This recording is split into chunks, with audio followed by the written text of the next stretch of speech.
Fala galera, eu sou o Gustavo e esse é o Robot Zoando. E já vou começar aqui o vídeo pedindo para você que gosta do conteúdo do canal, por favor, ajude curtindo, compartilhando. Dicas, críticas, sugestões são muito bem-vindas, podem colocar aí nos comentários. E vamos para o vídeo.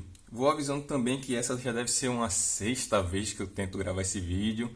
Né? Coisas que vocês acabam não vendo, mas dá um certo trabalho. Né? Teve uma explicação que eu não gostei, aí gravei de novo, aí não gostei, depois tiveram barulhos ao fundo, depois uma parte da tela não gravou como eu queria que gravasse, né? Ficou faltando. Então, várias tentativas. Vamos ver se agora vai. Espero que sim.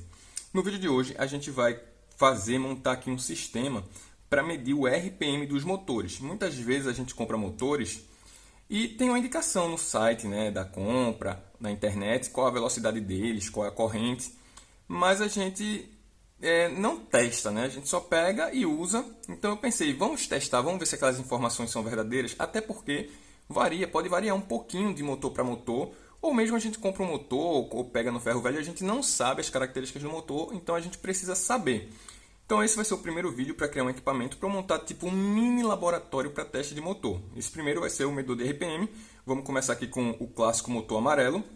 E o que é que a gente vai precisar aqui? Ó? No motor eu coloquei essa fita porque eu vou precisar detectar quando ela passe.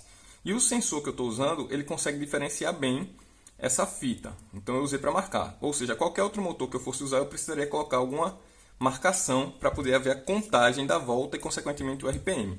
E para fazer a contagem, eu vou estar usando aqui esse medidor de reflectância, né, muito usado em seguidores de linha. Esse é o modelo que eu tenho com esse sensor, né, esses LEDs, digamos assim, apontando para cima. Tem alguns que o LED aponta para frente, mas como eu tenho esse, vou usar esse. Também seria possível vocês fazerem seus próprios sensores, né, usando um LED, aqui no caso é um LED infravermelho, talvez um LDR. Aqui eu acho que é um fotodiodo. E qual a ideia? Ele vai enviar a luz e o outro vai detectar. Só que o outro só vai detectar a volta quando tiver um obstáculo aqui que reflita essa luz. Se esse aqui não detectar essa reflexão, ele não vai detectar nada na frente, ok? Então vamos já ligar o nosso Arduino. Sim, a ligação GND, VCC e Out aqui na placa. GND eu coloquei no GND do Arduino, VCC eu coloquei no 5 volts do Arduino e o Out dele eu coloquei aqui no pino 2 do Arduino. Vocês podem ver, quer dizer, eu acho que a câmera vai conseguir mostrar que ele desligado, o emissor esse azul vai estar apagado. Quando ligar, provavelmente a câmera vai detectar, mas o olho humano não consegue detectar. Essa detecção de infravermelho, nosso olho não consegue ver, mas a câmera consegue. Então, deixa eu ligar aqui, estou tendo um certo problema. Aí, pronto. Então, para mim, não mudou nada, talvez a câmera tenha detectado. E o que acontece? Ele tem um LED indicador aqui que está apagado. Quando chega algum obstáculo aqui, ó, acendeu. Olha aí. E ele tem uma certa distância que ele consegue detectar, né? Que isso aqui dá para ajustar por esse potenciômetro.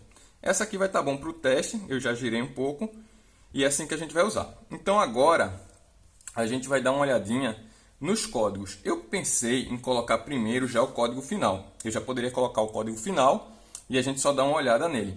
Mas eu quero construir o conhecimento, né? Eu quero mostrar para vocês como eu fiz esse código. Então a gente está aqui com a ideia do Arduino aberta. A gente vem aqui em exemplos básicos. Digital Read Serial é um exemplo que já tem no Arduino. O que é que esse código faz? Ele basicamente vai ler o pressionar de um botão. Só que eu não estou usando o botão, eu estou usando esse sensor. Ele é um sensor digital, ou seja, quando ele não está detectando nada, ele envia 1. Quando ele detecta, ele envia 0. E a gente pode ler isso aqui nesse pino 2 do Arduino. Então tá aqui, ó. Ele já definiu o botão como sendo o pino 2. No setup, ele configurou uma comunicação para a gente ver na tela alguma coisa acontecendo. E ele definiu esse pino do botão como uma entrada, ou seja, a gente vai ler esse pino. E o loop bem simples, uma nova variável que vai fazer uma leitura no pino do botão e armazenar nessa variável. Então ele vai ler o que está nesse pino 2 e armazenar. Essa leitura, como é uma leitura digital, ela ou é 0 ou é 1.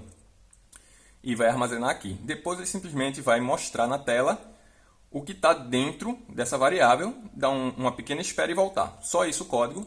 Vamos gravar no Arduino. E com isso a gente vai conseguir confirmar que valor ele envia quando não detectou nada e que valor ele envia quando detectou. O 0 e o 1. Como eu já fiz, como eu disse, já gravei esse vídeo várias vezes. Então eu já sei que é 0 quando detecta e 1 quando não detecta. Demorou um pouquinho para compilar, né? Mas está gravado o código. Vamos abrir aqui o monitor serial. Olha aí, está mostrando 1 porque não detectou nada. Quando eu aproximo o meu dedo, ele detectou 0 e ele vai ficar mandando 0, 0, 0, né? Porque ele está dando só um delay e volta para o código. Então ele vai ficar mandando 0 quando ele detectar, 1 quando ele não detectar. Então tá aí. 1, 0, cadê? 0, 1. Tranquilo. Então, como eu falei, não detectou 1, detectou 0. Só que eu quero detectar quando esse marcador passar pelo sensor, porque eu vou fazer assim, né? O sensor vai estar aqui e a roda aqui de frente. Então eu só quero que quando esse papelzinho aqui passar, ele conte uma vez só. Certo? Então ele vai estar girando aqui, aí contou 1, aí quando girar de novo, contou 2. E da forma que está, ele está mostrando várias vezes 0 e várias vezes 1. Eu preciso que ele detecte só quando haja uma mudança, ou de 0 para 1 ou de 1 para 0. No caso eu vou escolher de 0 para 1. Né? Que no caso seria, ó, tá aqui em 1, né? Aí chegou o sensor, ele está mandando 0. Então eu só vou contar quando o papel sair.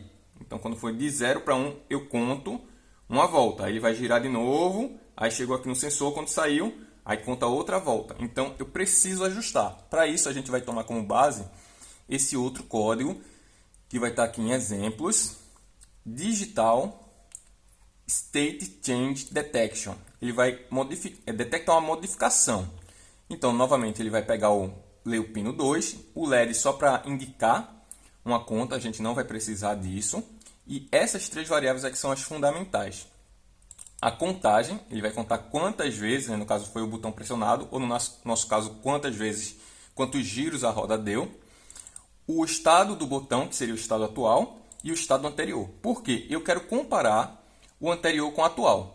Se o anterior for 1 e o atual é 1, não houve mudança. Eu quero quando houver uma mudança, for de 0 para 1 ou de 1 para 0. Então, por isso que eu tenho que manter o estado atual, manter o estado anterior e pegar o estado atual. Na configuração, novamente, o botão vai ser uma entrada, vai ter um LED como saída, mas como eu falei, não é necessário, e a comunicação também. E no loop, mesma coisa. Botão State vai receber a leitura digital, ou seja, essa leitura vai ser 0 ou 1, e aí sim ele vai fazer uma comparação. Supondo que minha leitura está 1, e quando eu li aqui, continuou 1. Então ele faz esse teste aqui, ó. Se o estado do botão for diferente do estado anterior, aí ele entra nessa condição. No caso, era 1 e continuou 1. Se era 1 e continuou 1, ele não vai entrar nessa condição, ele pula esse if todinho até aqui, e novamente, no estado anterior, vai colocar o atual. O anterior era 1, colocou 1, continua. Então ele não vai executar nada aqui, vai só ficar girando sem entrar nesse se. E aqui no final é só um teste, né? Se o contador chegar a um múltiplo de 4, aí ele acende o LED. Esse finalzinho aqui é basicamente para isso. Então ele vai ficar aqui, sem entrar nesse if. Só que aí de repente, houve uma mudança, né? A roda estava girando, detectou o papel. Quando detecta foi para 0, ou seja, estava em 1, foi para 0. Então aqui, ó, o atual é 0, o anterior é 1, houve uma modificação. Se houve uma modificação, ele entra nesse if. Só que quando ele entra, ele testa. Está em alto? Não. Está em baixo, né? Está em 0. 0 é low, é baixo. 1 é que é high, que é alto. Então não está. Então ele pula isso aqui também, esse outro if, e faz esse else. Ele vai mostrar na tela o texto off. E sai. Quando ele sair, o estado anterior era 1, vai armazenar o novo, que é quem? Que é 0. Então o 0 vai ficar armazenado aqui no estado anterior. Enquanto ficar 0, quando ele voltar para cá, o 0 é diferente de 0? Não. Então ele vai continuar pulando essa parte. Até que novamente o papel saia da frente do sensor, e quando o papel sair do sensor, ele estava em 0 e vai passar para 1. Então quando ele chegar aqui, ó, aí sim o estado atual vai ler, vai dar 1. E o anterior era 0. Então 1 é diferente de 0? É. Entra aqui no if. O estado atual é 1, é alto? É. Aí sim ele entra nisso aqui, aí sim ele vai incrementar o contador. Se estava em 0 vai para 1, se estava em 1 vai para 2, se estava em 2 vai para 3. Para fazer isso eu só preciso escrever o nome da variável seguido por mais, significa incrementar de 1. E aí eu vou mostrar um texto, né? Vou mostrar o texto on e vou mostrar o texto número de apertadas, né? Digamos assim, porque era para ser um botão, no nosso caso vai ser o número de voltas. E aí eu já mostro aqui o valor que está nessa variável da contagem. 1, 2, 3 e pronto. Saiu daqui e como eu falei, se for múltiplo de 4, ele já vai acender o LED. Se não for múltiplo de 4, apaga o LED. Vamos compilar esse código, enviar e ver como ele vai reagir. E a gente já vai fazer um primeiro teste com o motor. Código gravado. Vamos abrir aqui. Vamos dar uma olhada. Ó. Ele já mostrou 1 por causa das variáveis, né, que está lá. Já mostrou que está uma contagem 1. Tudo bem. Quando eu aproximar, ó, porque quando eu aproximei ele variou. Ele não detectou com precisão. Ele deu uma oscilaçãozinha, né? Eu não me aproximei rápido o suficiente. Eu peguei uma região, ou até meu dedo tremeu um pouco. Ele contou mais do que devia. Mas vamos lá. Quando eu aproximo, ele mostra off. Quando eu afasto, ele mostra on e incrementa a contagem. Aproximei, off. Ó, só que eu estou variando, eu não estou aproximando com precisão. Então vamos lá aqui.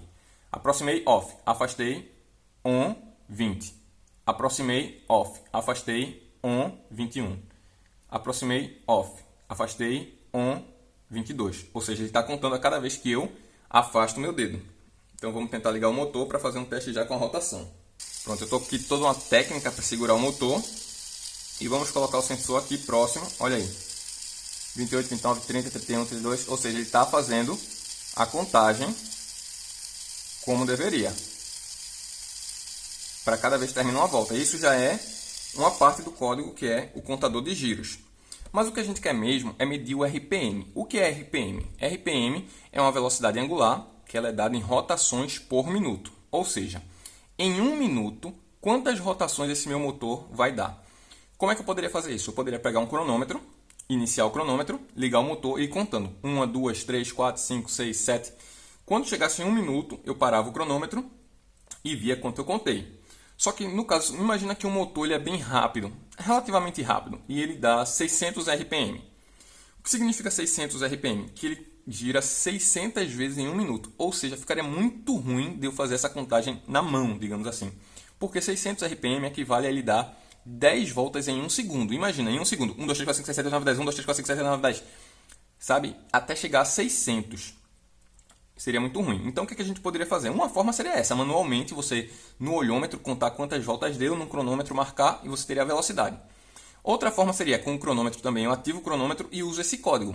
Assim que eu ativei o cronômetro, eu chego com o motor perto do sensor e espero 1 minuto. Quando eu terminar o tempo, eu dou uma pausa e vejo qual foi a minha contagem final. Já facilitaria a minha vida. Mas eu quero um código que já deu o RPM direto e eu também não quero esperar 1 minuto. Ora, se eu não quero esperar 1 minuto, como eu poderia fazer para fazer esse valor mais rápido? Simples. Eu sei que RPM é o número de voltas por minuto. Se eu souber o tempo de uma volta, quanto tempo meu motor demora para dar uma volta, eu posso fazer uma regra de 3. Como assim? Se meu motor dá uma volta em 1 segundo, quantas voltas ele vai dar em 1 minuto? Regra de 3, né? Uma volta está para x, unidade de tempo, assim como o meu valor final de voltas vai estar para 1 minuto. Regra de 3, acontece o quê? Que o meu valor de voltas em 1 minuto vai ser basicamente o meu 1 minuto, 60 segundos, dividido pelo tempo de uma volta. Eu pego aqui, né? Regrinha de 3. Então, uma forma de eu calcular o RPM é pegar 1 minuto e dividir pelo tempo que o motor precisa para dar apenas uma volta. Então, a gente vai usar isso. A gente vai basicamente cronometrar o tempo que é necessário para o motor fazer uma única volta e usar esse código. Mas antes disso, eu só quero mostrar um outro código aqui, que é esse contador de giros. Que nada mais é do que esse código que a gente viu anteriormente, só que mais simplificado, né? O estado atual, o estado anterior, contagem. Estado atual recebe uma leitura digital, eu testo se o atual é igual ao estado anterior. Se for diferente, eu entro. E se o estado atual for alto, eu incremento a contagem e mostro o valor de contagem. Basicamente o mesmo código, só que tirando aquela parte do LED. Eu nem mostrei, né? Quando é múltiplos de 4, eu acendo o LED. Então, 1, 2, 3, 4. Porque detectado mais de 1 é acende. No caso, esse LEDzinho aqui da placa. Aí, olha, apagou 1. Aí, 1, 2, 3. Porque eu acho que estou aproximando ruim, né? Vamos lá de novo. Apagou, então tá 1, 2, 3, 4. Acendeu. Beleza. Então, esse seria um código só com a parte da contagem, sem essa parte do LED. E, por fim, vamos sim agora ao nosso código de leitor de RPM. O que é que esse código faz? Mesma coisa, eu preciso do estado atual e anterior para só fazer uma contagem quando passar uma volta. E aqui, essas novas variáveis é que vão calcular meu tempo de giro. Então, eu preciso do tempo anterior, o tempo atual e o tempo de giro, que vai ser basicamente o tempo atual menos o tempo anterior. Eu vou explicar isso com mais calma quando eu for lendo o código. E também vou ter uma variável do tipo ponto flutuante, que vai ser o RPM. No setup, mesma coisa, estabeleço uma comunicação serial. Eu defino o pino 2 como uma entrada. Aqui, pull-up, a gente viu que não é nem necessário, mas o pull-up é só para colocar um resistor interno, né? Acho que eu já falei disso em algum outro vídeo no canal. E o tempo anterior vai ser micros. O que é que essa função faz? Quando a gente liga o Arduino, ele começa a contar um reloginho, como se fosse um cronômetro. E ele vai contando 1, 2, 3, 4, 5, 6, 7. Vai contando e contando e contando. Essa leitura é em microsegundos, ou seja, 1 microsegundo, 2 microsegundos. E ele não vai parando de contar, né? Ele quer dizer, quando chega em 70 minutos, aí ele volta para o começo. Mas isso é muito tempo. Ou seja, quando a gente liga, isso aqui é como se eu olhasse o relógio do meu Arduino e armazenasse esse valor na variável tempo anterior. E aqui no meu loop vai ser bem parecido. Ó. Eu vou ler o botão, ver o estado, ver se variou o estado. Aí eu dou um pequeno delay só para não ter uma oscilação na leitura. Testo se é alto. Se for alto, ele vai entrar aqui, normal, só que agora eu não vou fazer aquele incremento de contagem de volta. O que é que eu vou fazer? Eu vou pegar o micros novamente, vou olhar o relógio, né, em que tempo está, e vou armazenar no atual. E aqui o tempo de giro, que vai ser o tempo de uma volta. Como assim? Vamos supor que eu li meu micros, originalmente estava em 1000 microsegundos. E aqui quando eu li de novo, estava em 2000. Então, o anterior era 1000, o atual é 2000. O tempo de giro vai ser o atual 2000 menos o anterior 1000. 2000 menos 1000, 1000. Então, vai salvar 1000 em tempo de giro. E aí, para calcular o RPM, eu vou querer que o resultado seja um ponto flutuante, né? Alguma coisa, vírgula, alguma coisa, de 60 milhões dividido pelo tempo de giro. Por que 60 milhões? Porque não é 1 minuto dividido pelo tempo que ele demora para fazer uma volta, só que 1 minuto equivale a 60 segundos. E 1 segundo equivale a 1 milhão de microsegundos. Logo, 1 minuto equivale a 60 milhões de microsegundos. Então, eu converti aqui para microsegundos e dividi pelo tempo que já está em microsegundos. Quando eu faço essa divisão, eu já vou ter o meu valor de RPM. E aí eu mostro um textozinho, né, dizendo o tempo de giro, o tempo que ele demorou para fazer uma volta, em microsegundos, e o valor de RPM, o valor calculado. E agora eu pego o tempo atual e vou armazenar no tempo anterior. A gente viu que estava em 2000, né? Então, o tempo anterior agora vai virar 2000. Aí eu saio e fico esperando ter mais um ciclo da volta completa. Quando fizer um ciclo, que ele vai testar e entrar aqui, então o tempo atual vai pegar um novo valor. Vamos imaginar que agora ele pegou 4000. Então, o tempo de giro vai ser quem? 4.000 menos os 2.000, que estava agora em tempo anterior, fica aqui em 2.000. Salva 2.000 em tempo de giro, faz a conta e vai gerar, né, vai mostrar na tela aquele valor. Ou seja, para eu calcular o RPM, eu não preciso ficar esperando 1 minuto. Basta apenas eu esperar o tempo de uma volta completa. Quando ele terminar essa uma volta completa, eu já consigo dar o meu valor de RPM. Então, o código aqui já está carregado. Vamos abrir aqui o monitor serial. E ó, quando eu aproximo, que ele detectou, ó, ele só precisa esperar uma volta. Ó, 270. Aqui ficou mais rápido porque ó, eu às vezes fico tão próximo o dedo que ele detecta e não detecta. Ele detecta e afasta muito rápido. Então aqui ó, a gente já foi até legal isso acontecer, porque ó, o tempo de giro, vamos dizer, nesse pequeno bug, né, de eu aproximar e afastar muito rápido, ele detectar muito rápido, demorou apenas 1.232 microsegundos, o que equivaleria a um RPM de 48.701. O que é que significa? Que o meu contador de giros conseguiria calcular uma velocidade, dar uma velocidade de até próximo, acho que até passa um pouco de 50 mil RPM. 50 mil RPM, ou seja, é um sensor que consegue calcular, medir altas rotações. Isso é muito interessante. Vamos finalizar agora medindo o nosso motor amarelo para ver qual é o RPM que ele tem. Então vamos lá, vamos aproximar aqui e olha aí, em torno de 200 RPM, e dá para ver que está bem estável, né? Tá, opa, um pequeno bugzinho ali, porque eu acho que eu afastei demais, né? Para eu detectar, porque tem que estar no lugar certo. Olha aí, cerca de 200 RPM. Isso ligado em uma bateria aqui, alguns bugs ali, mas dá para ver que na média Tá os 200. Isso para uma bateria de lítio que deve estar em torno aqui de 3.5, 3.7 volts. Então deu para ver que ocorreram alguns erros aqui, mas normal, né? Como eu afastei um pouco, aproximei um pouco, mas é isso. Dá para ver que esse motor tem 200 RPM. Então o que seria ideal agora? Variar a tensão, medir a nova velocidade para uma nova tensão, medir a corrente. Mas para essa parte de RPM, espero que tenha ficado muito bem entendido. Esse código é realmente muito útil quando a gente for fazer testes em outros motores ou até mesmo comparar um motor com outro. Espero que vocês tenham gostado. Novamente, se curtem o conteúdo do canal, ajudem curtindo, compartilhando. Críticas e dúvidas são realmente muito bem-vindas. Vamos ficando por aqui. Por isso é hoje e valeu!